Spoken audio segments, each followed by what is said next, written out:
आज भी नहीं आई काम वाली। इतनी ठंड में सारा नाश्ता मैंने खुद बनाया और तो और बर्तन भी धोए। पूछो मत कितना ठंडा पानी आ रहा है यार। पता नहीं क्या ही हो गया महारानी जी को, तबियत ही ठीक नहीं हो रही इसकी 3 दिन से। कोई और काम वाली देख लो। हाँ इतना आसान है ना इतनी ठंड में नई काम वाली ढूंढना। मैं कहीं बात करूं? तुम रहने दो, तुम अपना ऑफिस देखो, मैं घर देख लूंगी। तुम्हारे बस की नहीं घर देखना। वैसे उसने बोला है आज किसी को भेजेगी बर्तन धोने के लिए, देखो कौन आता है। अच्छा चलो, कम से कम इतना तो सोचा उसने। हमारे बारे में नहीं सोचा है, पैसे ना काट लूंगी ये सोचा है। सही हो तुम भी। तुम कौन हो? मम्मी ने भेजा है बर्तन साफ करने के लिए। साक्षी, ये छोटी बच्ची बर्तन साफ कर लेगी? तो बर्तन धो लेगी? जी कर लूंगी। देखते हैं फिर जब ये बोल रही है तो। आजा। चलो मैं चलता हूँ, ध्यान रखना अपना, और कुछ सामान मंगाना है तो बता देना मार्केट से, ठीक है? बाय। एक बात बता, तेरी मम्मी को क्या हुआ है? वो ठंड चिढ़ गई। तो तूने गर्म कपड़े क्यों नहीं पहने? तुझे नहीं लगेगी ठंड? पुराने कपड़ों से बर्तन ले लो। आ रही हूँ। ये लो कपड़े, अच्छे से देख लो कपड़े, बहुत अच्छी क्वालिटी के हैं। बताओ इसके बदले क्या दोगे? बताओ दीदी क्या लोगी आप? तुम बताओ, 3-4 कपड़े हैं तो बाल्टी दे दो, टब और एक मग्गा। ना ना ना दीदी इतना ना हो पाएगा। या तो आप ये बाल्टी और मग्गा ले लो या तो ये टब ले लो। क्या बोल रही है तू? कपड़े देख, 4 कपड़े दिए मैंने और ठंड के कपड़े पता है कितने महंगे आते हैं और तू एक सामान दे रही है। अरे दीदी आप इस बाल्टी की क्वालिटी तो चेक करो, एकदम बढ़िया प्लास्टिक आया है। मैम साहब मैं जाऊँ? कौन है बच्ची? अरे काम वाली की लड़की है। अच्छा ये बता, बर्तन हो गए सारे? जी मैम साहब। थोड़ी देर में चली जाइयो, इनको पानी ला दे पहले जा। सारी क्वालिटी देखी है मैंने, पिछली बार बाल्टी देके गई थी, दूसरे दिन ही टूट गई। 2 दे रही है तो बता। अरे दीदी उसकी बात अलग थी, ये अलग है। एक बार इसकी क्वालिटी देख के देख, मैं दिखाती हूं। अरे बाप रे, पागल है क्या? दिखता नहीं है? ठंड में पानी गिरा दिया दीदी के ऊपर।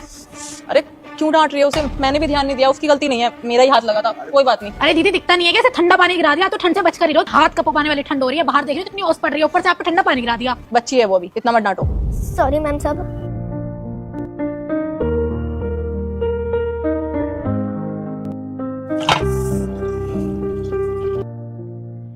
दीदी आप ना बाद में आना। अरे दीदी कहाँ जा रही हो आप? ये तीनों सामान रख लो। अरे नहीं नहीं, अभी वैसे भी जरूरत नहीं है, बाद में आना ना, बाद में लूंगी मैं। मैम साहब मैं जाऊँ? नहीं अंदर चल। और ये ले, इसमें तेरी मम्मी के लिए भी गर्म कपड़े हैं, ठीक है? और ये थोड़े पैसे रख, अपनी मम्मी की दवाई के काम आएंगे। जी मैम साहब, शुक्रिया मैम साहब। और कल से आने की तुझे जरूरत नहीं है, अभी तेरी उम्र नहीं है काम करने की। पढ़ाई लिखाई कर और अपनी मम्मी का ख्याल रख। जब तेरी मम्मी ठीक हो जाएगी तो तेरी मम्मी आ जाएगी। 2-4 दिन बर्तन मैं खुद धो लूंगी, ठीक है? जी मैम साहब, धन्यवाद। कब आएगी काम वाली? जब तबीयत ठीक होगी तो आ जाएगी। वो तो आएगी ना, जो आज छोटी बच्ची आई थी। नहीं, उसको मैंने मना कर दिया। क्यों? कोई और काम वाली रख लूं? नहीं, कोई और रखने की जरूरत नहीं है। इतने टाइम से वो हमारे यहाँ काम कर रही है, 2-4 दिन तो वेट कर ही सकते हैं ना। तब तक मैं कर लूंगी सारा काम। सही है। अच्छा सुनो, किचन में गीजर लगवा देना। ठंडे पानी में बर्तन धोने की वजह से हमारी काम वाली की तबीयत खराब हुई थी। साक्षी तुम भी ना, इन लोगों को इस तरह से काम करने की आदत होती है। इन लोगों से क्या मतलब है? ठंड अमीर और गरीब देख के नहीं लगती, ठंड सबको लगती है। बस हम लोग ये कभी समझ ही नहीं पाए कि हमारे यहाँ जो काम करते हैं वो भी तो इंसान ही होते हैं ना, उनको भी ठंड लगती है। इस ठंड किसी गरीब को अपने कपड़े जरूर दान करें। ठंड अमीर गरीब नहीं देखती, ठंड सभी को लगती है। उज्जवल तुम मुझे मार क्यों रहे हो? जितने सवाल पूछोगी उतने थप्पड़ मारूंगा। दमाची, ये क्या तरीका है? आप मेरी बेटी पे हाथ क्यों उठा रहे हैं? मानते जीजू, आपकी इस घर में बहुत ज्यादा इज्जत है, लेकिन आप सबके सामने मेरी बहन पर हाथ उठाओगे, ये तो बिल्कुल भी सही नहीं है ना। मम्मा ये ना ऐसे ही करते हैं, आप खुद देखो ना, ये आपके सामने मेरे ऊपर हाथ उठा सकते हैं तो अपने घर में ना जाने क्या ही करते होंगे। तभी तो मुझे इनके साथ रहना अच्छा नहीं लगता, तभी तो मैं यहाँ पे रहती हूँ। अच्छा मैं अपने घर पे भी तुझे ऐसे ही थप्पड़ मारता हूँ तो ठीक है, दे दे मुझे डाइवोर्स। आज की आज ये कहानी यहीं खत्म कर देते हैं।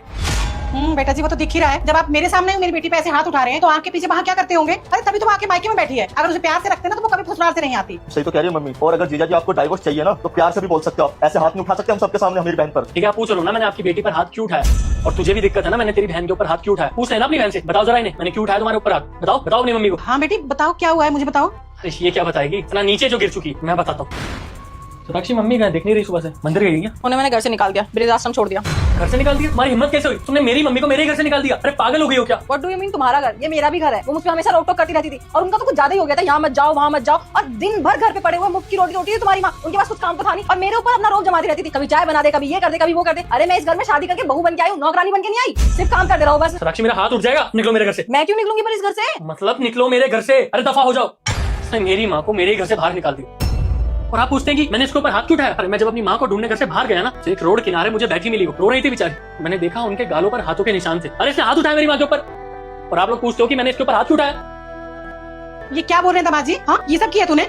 मम्मा ये बोल तो सच रहे हैं, लेकिन इन्होंने ये नहीं बताया कि इनकी माँ क्या करती थी मेरे साथ। मैं कहीं भी जाती थी ना तो 50 क्वेश्चन करती थी और यहाँ तक कि एक दिन मुझे पार्टी में जाना था। आपको तो पता है मैं पार्टीज करती हूँ और मेरे फ्रेंड का बर्थडे था तो मैं पार्टी में कैसे ना जाती। इसकी माँ ने पता है क्या बोला? तू पार्टी में नहीं जाएगी। मैंने इग्नोर भी किया, मैं जाने लगी, मैंने कुछ नहीं बोला उनसे। तो रोक टोक पे रोक टोक कर ही जा रही है और मुझे जाने से बिल्कुल मना कर दिया। तो मैं क्या करती? मेरी भी तो कोई लाइफ है ना। मन तो कर रहा है ना एक कस के थप्पड़ मैं भी लगाऊं। सही किया दमाजी ने थप्पड़ लगाया तुझे। तूने मॉडर्न बनने के चक्कर में सारे संस्कार भुला दिए अपने। ये सब सिखाया था तुझे मैंने। अरे अपनी सास पे, माँ होती है सास, उस पे हाथ उठाता है कोई? भाई तुम ही बताओ, कल को तुम्हारी भी शादी होगी और तुम्हारी मम्मी ने अगर तुम्हारी बीवी से कहा पार्टी पार्टी में मत जाना। और तुम्हारी बीवी ने तुम्हारे माँ के ऊपर हाथ उठाया तो तुम्हें कैसे लगेगा? या तुम वो नहीं करोगे जो मैंने करा? ये जो आपने जो किया बिल्कुल सही किया। मुझे बहुत ज्यादा बुरा लगता है, शायद मैं भी वही करता जो आपने किया।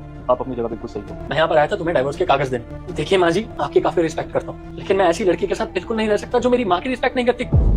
नहीं, देखिए दामाद जी, मैं इसके व्यवहार के लिए बहुत शर्मिंदा हूँ। देखिए, मैं आपसे हाथ जोड़ के माफी मांगती हूँ, लेकिन आप प्लीज उसे तलाक मत दीजिए।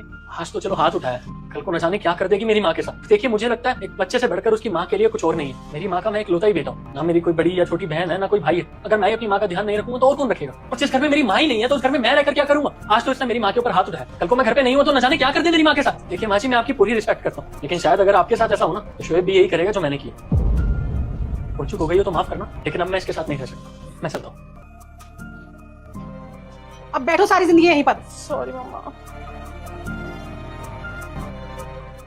भैया आपने पिछली बार ना ब्लाउज इतना टाइट कर दिया था, मुझे ढंग से आ भी नहीं रहा था। इस बार ढंग से नाप ले लो, मेरे को 3-4 दिन में शादी में जाना है। भैया आपने जल्दी से नाप ले लो, मुझे जल्दी चाहिए। बस मैडम 2 मिनट रुक जाओ, मैं इनका नाप ले लेता हूँ। इसे कितना रखना? 5? हाँ ठीक है भैया 5।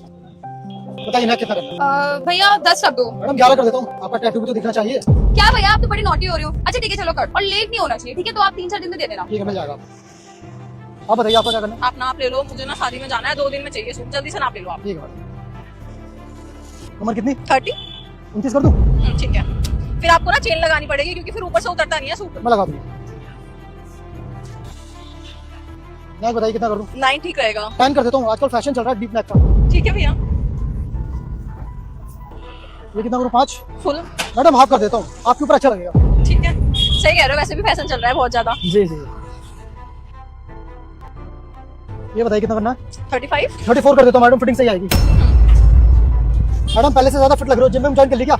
जिम तो नहीं जा रही, बस थोड़ा सा डाइट पे ध्यान दे रही हूँ। वही मैं कहूँ, पहले से ज्यादा फिटिंग लग रही है। तो कब चाहिए आपको? भैया 2 दिन में चाहिए कैसे भी। ठीक है, मिल जाएगा आपको 2 दिन। ठीक है, चलो सैम।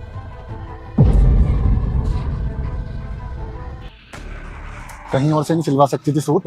मतलब ये कि आजकल शहर में गली गली में बुटीक खुले हुए हैं, वहां से भी तो सिलवा सकती थी। अरे बुटीक वाला भी तो वही सिल के देगा जो ये सिल के देगा, और वैसे भी ना ये बहुत अच्छा सूट सिलते हैं और सस्ता भी सिलते हैं। अच्छा, सस्ते के चक्कर में तो किसी मर्द से कपड़े सिलवा लेगी। अरे इतने बुटीक खोले हुए हैं औरतों ने, वहां से भी तो सिलवा सकती थी ना। कैसी बात कर रहे हो सैम, तुम्हें अच्छे से पता है ना, आसपास कोई बुटीक नहीं है, सब दूर दूर है। मुझे 2 दिन में सूट चाहिए, अब मैं कहाँ भागी भागी जाती, पास में यही है तो इनसे सिलवा लिया।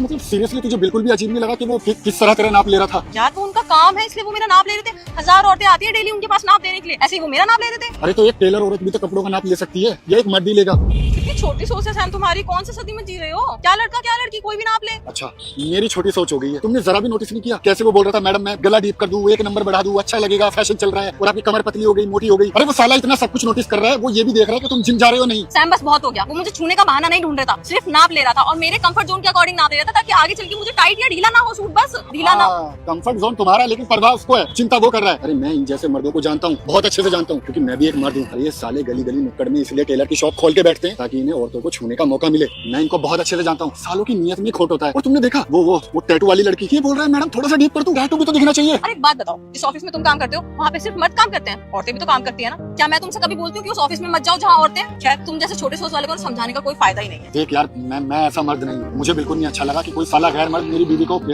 इस तरह से छुए। प्रॉब्लम होती है यार। ठीक है, फिर अगली बार से ना मैं बुटीक से ही सिलवाऊंगी और तुम ही लेके जाना, मुझे कोई प्रॉब्लम। लेकिन एक बात और बता दूं, आपको पता है इस टेलर का एड्रेस मुझे किसने दिया था? आपकी मम्मा ने। उन्होंने मुझे बोला कि बहुत अच्छा सूट सिलते हैं, हमेशा नाप का भी ध्यान रखते हैं, तुम्हें कोई शिकायत नहीं आएगी। तब से ही मैं इनसे सूट सिलवा रही हूँ। तो जितने क्वेश्चन तुम मुझसे कर रहे हो ना, अपनी मम्मी से भी सेम क्वेश्चन करना कि वो इस पे सूट क्यों सिलवाती थी, एक औरत पे जाके क्यों नहीं सिलवाती थी, और उन्होंने मुझे इसका पता क्यों दिया। ठीक है, मैं घर जाती हूँ।